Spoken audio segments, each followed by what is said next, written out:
Assalamualaikum warahmatullahi wabarakatuh. Anak-anak sekalian, dimanapun kalian berada,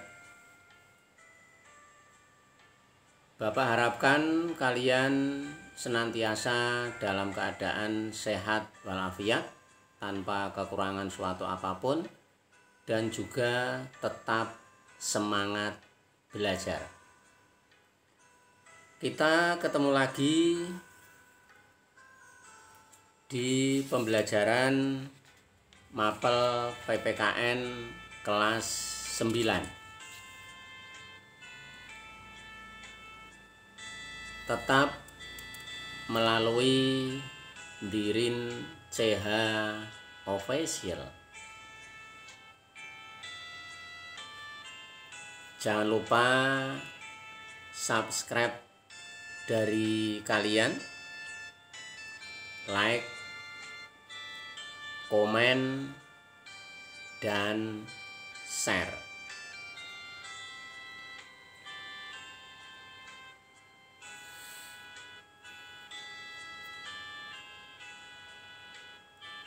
Sambil belajar, kita nikmati pemandangan alam.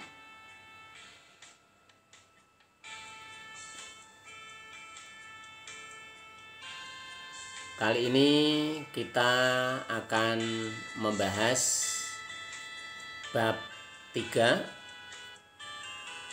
pokok bahasan kedaulatan Negara Kesatuan Republik Indonesia. Di dalam bab 3 ini terbagi menjadi 3 subbab. Subbab A, hakikat dan teori kedaulatan.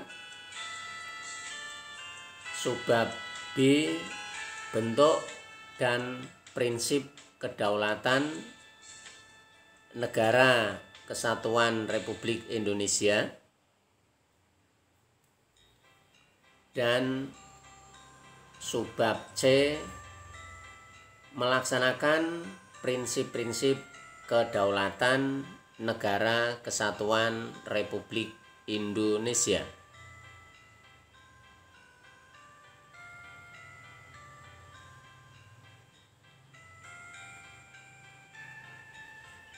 Baiklah, untuk pertemuan kali ini kita bahas subbab A, hakikat dan teori kedaulatan.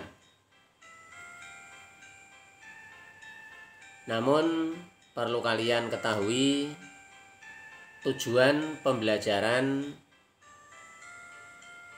pada hakikat dan teori kedaulatan ini diharapkan setelah pembelajaran kalian mampu menganalisis hakikat dan teori kedaulatan.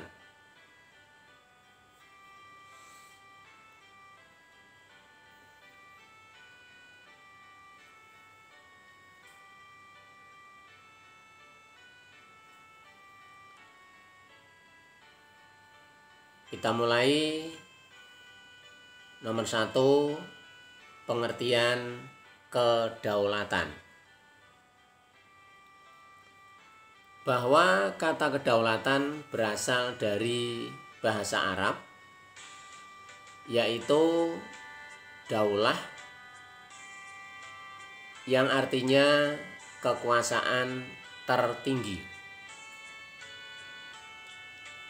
Pengertian kedaulatan adalah kekuasaan yang tertinggi untuk membuat undang-undang dan melaksanakannya dengan semua cara yang tersedia. Kedaulatan rakyat membawa konsekuensi bahwa rakyat adalah pemegang kekuasaan tertinggi dalam kehidupan bermasyarakat dan bernegara. Kedaulatan rakyat berarti juga pemerintah mendapatkan mandatnya dari rakyat, oleh rakyat, dan untuk rakyat.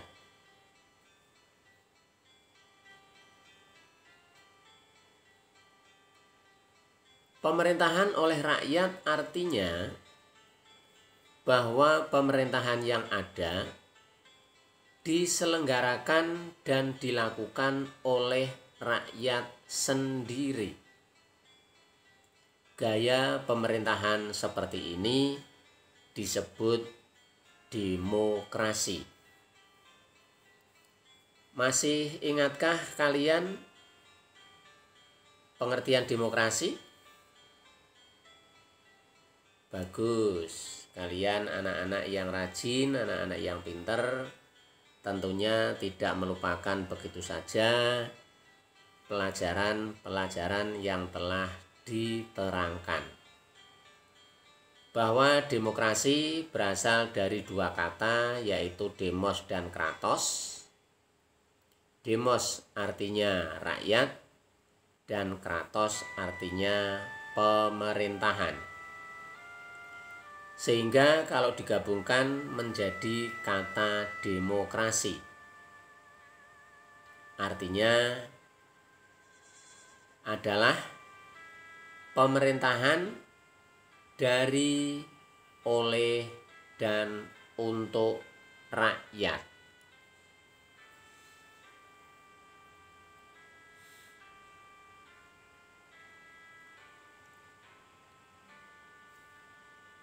Yang berikutnya, prinsip kedaulatan rakyat. Bahwa prinsip kedaulatan rakyat terbagi menjadi dua, yaitu demokrasi langsung dan demokrasi perwakilan.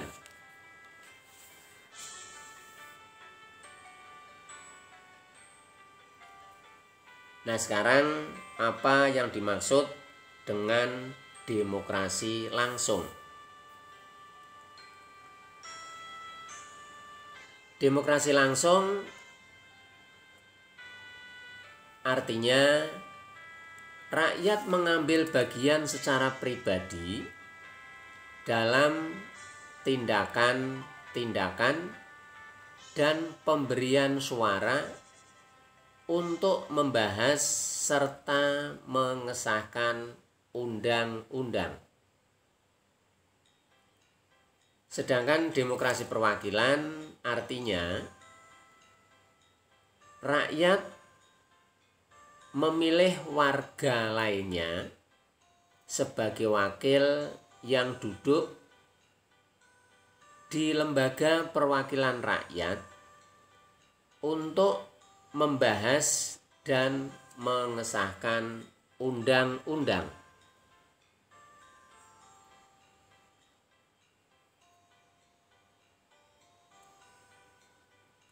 Menurut ahli tata negara dari Prancis yang bernama Jean Bodin, membagi sifat kedaulatan menjadi 4 macam. 1. Sifat kedaulatan asli. 2. Sifat kedaulatan permanen. 3. Sifat kedaulatan tunggal. Dan yang keempat, sifat kedaulatan tidak terbatas. Inilah sifat kedaulatan menurut Jean Bodin. 1 asli, 2 permanen, 3 tunggal, 4 terbatas. Sifat kedaulatan asli adalah kekuasaan tidak berasal dari kekuasaan lain.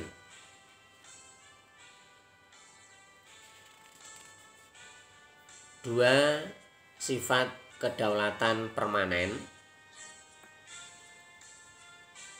adalah kekuasaan tetap ada selama negara itu berdiri. Contohnya Indonesia,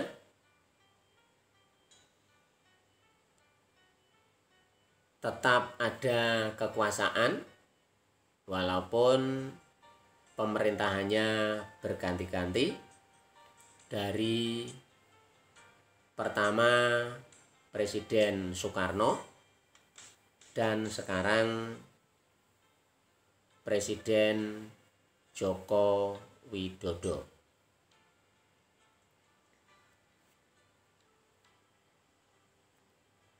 Sifat kedaulatan yang ketiga, tunggal, artinya kekuasaan merupakan satu-satunya kekuasaan tertinggi. Kekuasaan merupakan satu-satunya kekuasaan tertinggi. Yang keempat, sifat kedaulatan tidak terbatas. Artinya kekuasaan tidak dibatasi oleh kekuasaan lain. Negara yang berdaulat adalah negara yang mempunyai kekuasaan tertinggi atas suatu pemerintahan negara. Perjuangan bangsa Indonesia untuk memperoleh suatu kedaulatan berhasil meraih titik puncaknya pada saat proklamasi kemerdekaan pada tanggal 17 Agustus 1945. Sejak saat itu, bangsa Indonesia adalah bangsa yang merdeka dan berdaulat. Bangsa yang bebas untuk menentukan nasib bangsa sendiri, untuk mengatur pemerintahan sendiri tanpa campur tangan negara penjajah atau negara lain. Adanya pemerintahan yang berdaulat merupakan salah satu unsur konstitutif dari sebuah negara merdeka secara de facto. Di samping harus memiliki rakyat dan wilayah.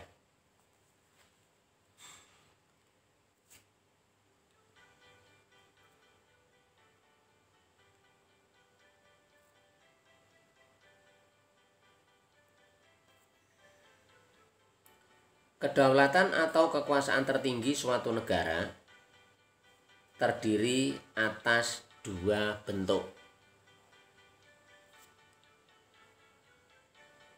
Yang pertama, bentuk kedaulatan ke dalam, dan yang kedua, bentuk kedaulatan keluar.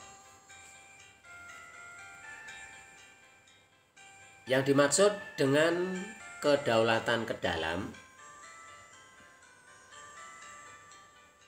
adalah kekuasaan untuk menyusun dan mengatur pemerintahan sendiri menurut kehendak bangsanya sendiri, serta kekuasaan untuk mengelola semua yang ada di wilayahnya untuk kemakmuran rakyatnya tanpa campur tangan negara lain.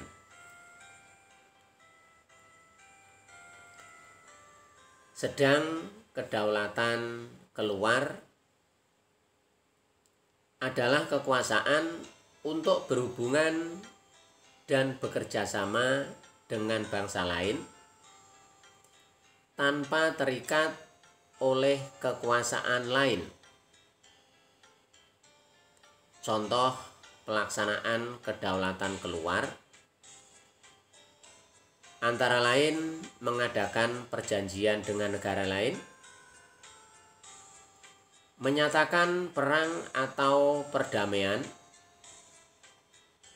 ikut serta dalam organisasi internasional.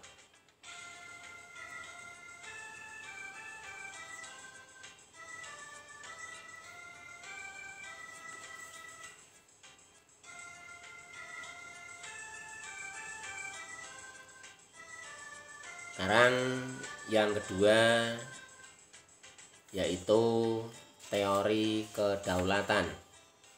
Kalau tadi yang pertama pengertian kedaulatan.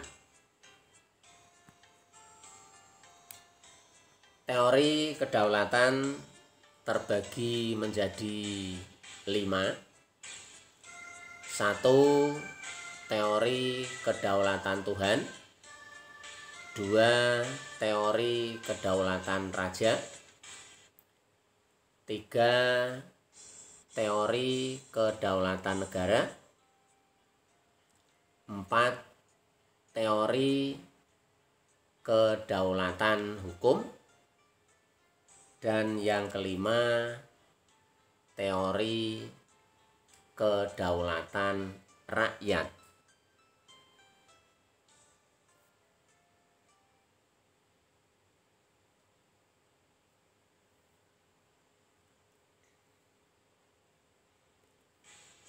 Baiklah, kita sambil menikmati pemandangan alam pegunungan dan hutan belantaranya,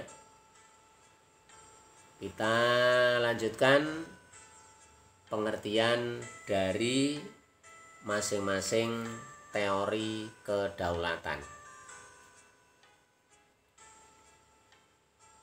Kita mulai dari yang pertama, teori kedaulatan Tuhan. Teori kedaulatan Tuhan merupakan teori yang pertama dalam sejarah. Teori ini mengajarkan bahwa negara dan pemerintah mendapat kekuasaan tertinggi dari Tuhan sebagai asal segala sesuatu, atau yang disebut causa prima. Menurut teori kedaulatan Tuhan, kekuasaan yang berasal dari Tuhan itu diberikan kepada tokoh-tokoh negara terpilih yang secara kodrati ditetapkannya menjadi pemimpin negara dan berperan selaku wakil Tuhan di dunia. Teori ini umumnya dianut oleh raja-raja yang mengaku sebagai keturunan dewa. Misalkan para raja Mesir, Kaisar Jepang, Kaisar Tiongkok, Raja Belanda. Tidak ketinggalan pula dulu di tanah Jawa ada kerajaan Hindu yang menganggap diri mereka sebagai penjelmaan Dewa Wisnu. Bahkan Ken Arok menganggap dirinya sebagai titisan Brahmana, Wisnu, dan Siwa sekaligus. Pelopor teori kedaulatan Tuhan antara lain Augustinus, Thomas Aquino, F. Hegel, dan F. J. Sahl.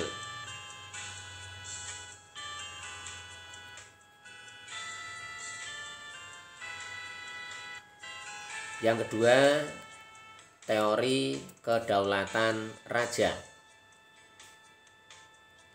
Pada abad pertengahan, teori kedaulatan Tuhan berkembang menjadi teori kedaulatan raja yang menganggap bahwa raja bertanggung jawab terhadap dirinya sendiri.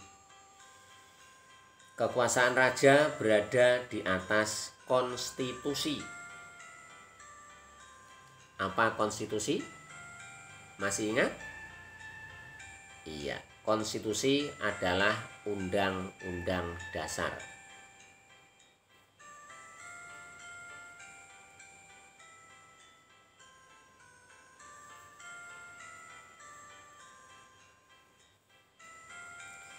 Seorang raja bahkan tidak perlu menaati hukum moral agama, justru karena statusnya sebagai representasi atau wakil Tuhan di dunia.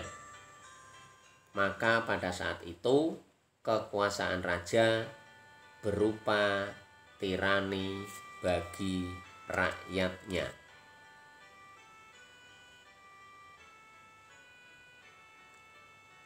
Adapun tokoh-tokoh atau pelopor di dalam teori kedaulatan raja ini antara lain Niccolo Machiavelli, Jean Bodin, dan Thomas Hobbes.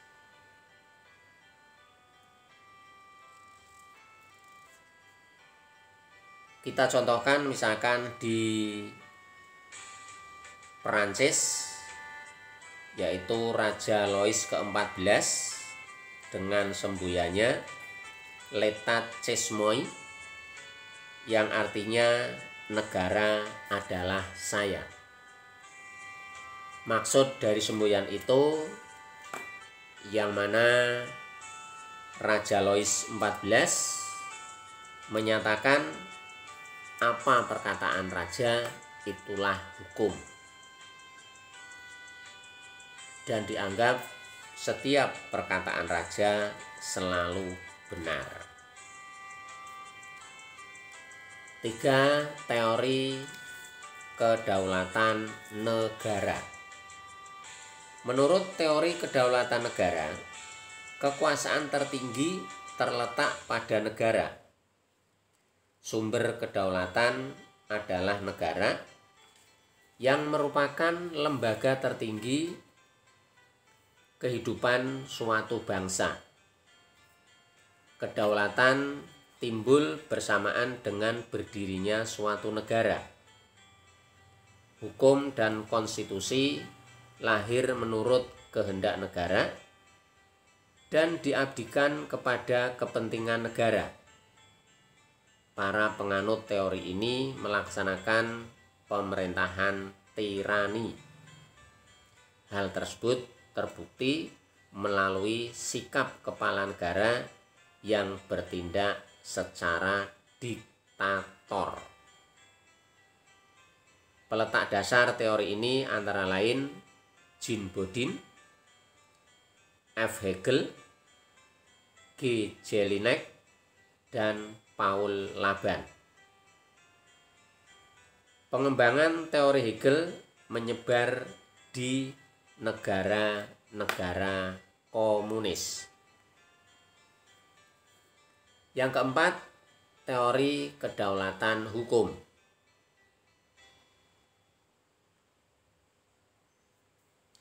Teori kedaulatan hukum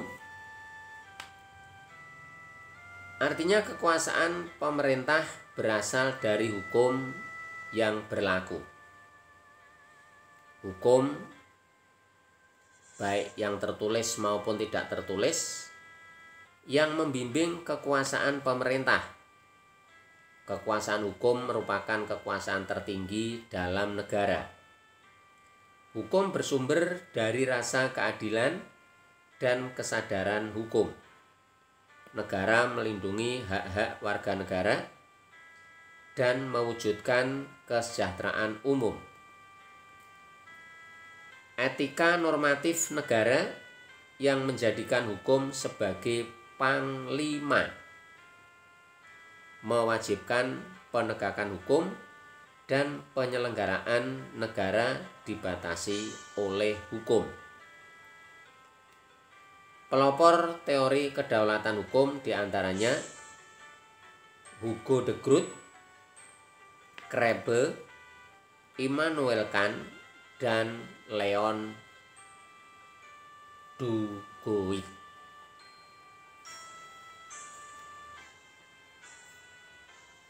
Teori kedaulatan yang kelima yaitu teori kedaulatan rakyat.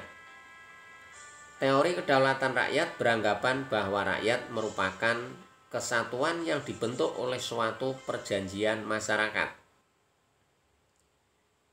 Kemudian sebagai pemegang kekuasaan tertinggi, rakyat memberikan sebagian kekuasaannya kepada penguasa yang dipilih oleh rakyat, dan penguasa tersebut harus melindungi hak-hak rakyat. Tokoh yang mengemukakan teori ini antara lain Montesquieu dan Jean-Jacques Rousseau, serta John Locke.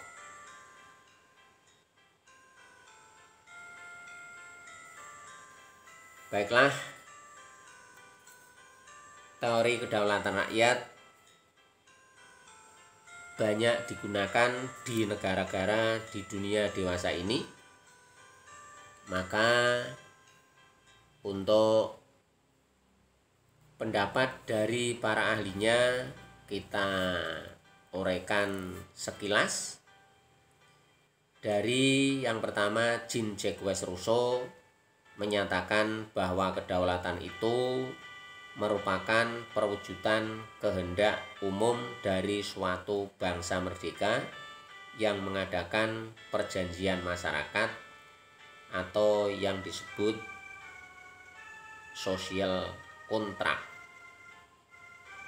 Yang kedua, Johannes Althusius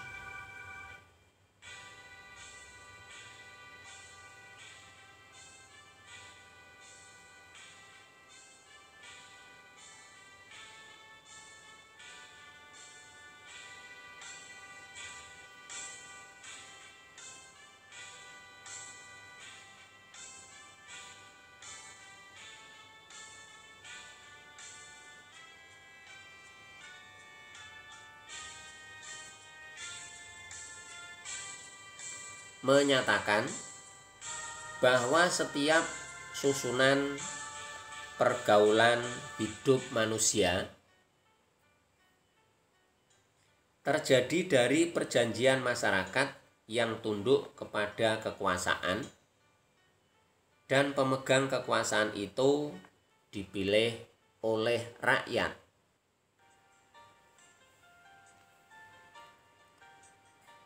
Yang ketiga, John Locke menyatakan bahwa kekuasaan negara berasal dari rakyat, bukan dari raja. Menurutnya, perjanjian masyarakat menghasilkan penyerahan hak-hak rakyat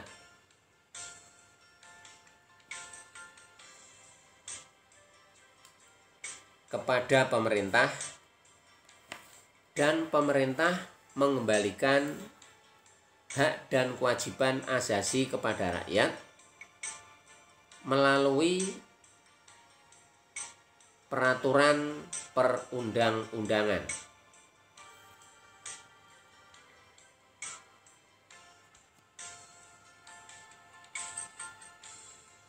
John Locke menyimpulkan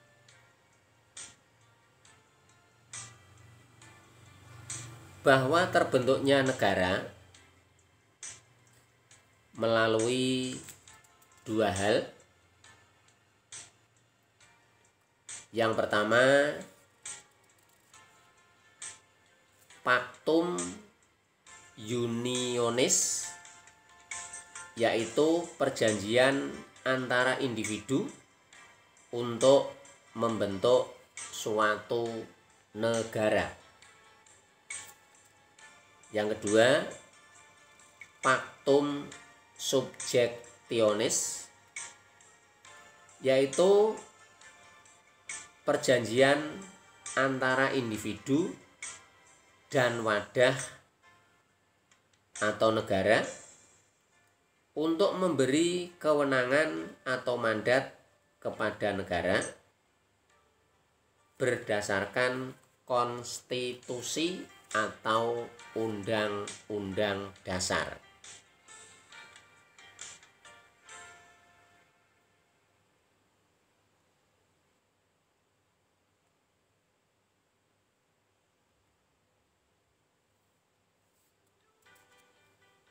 Tidak ketinggalan Montesquieu,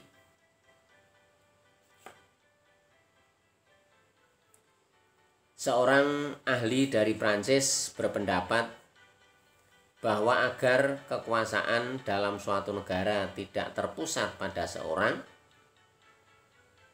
kekuasaan dalam suatu negara dibagi ke dalam 3 kekuasaan.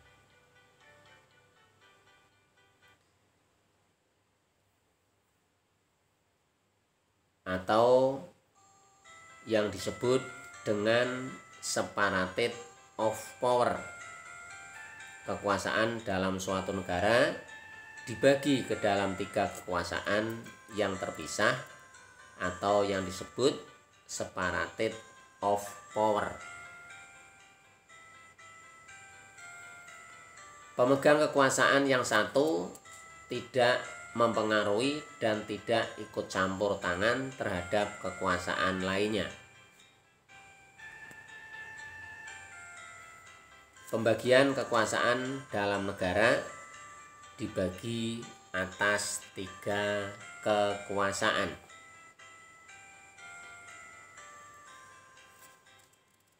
A. Kekuasaan legislatif, yaitu kekuasaan untuk membuat peraturan perundang-undangan dalam suatu negara.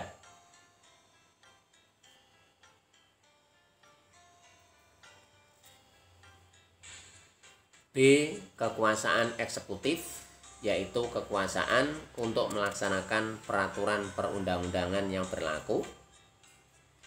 Kekuasaan eksekutif sering disebut sebagai kekuasaan menjalankan pemerintahan.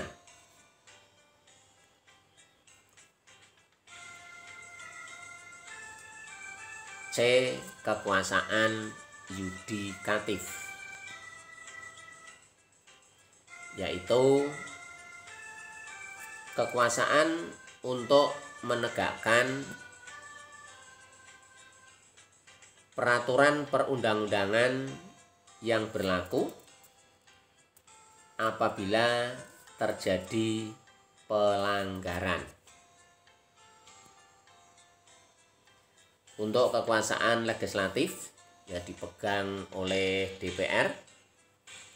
Kekuasaan eksekutif dipegang oleh presiden. Sedangkan kekuasaan yudikatif yaitu kekuasaan kehakiman.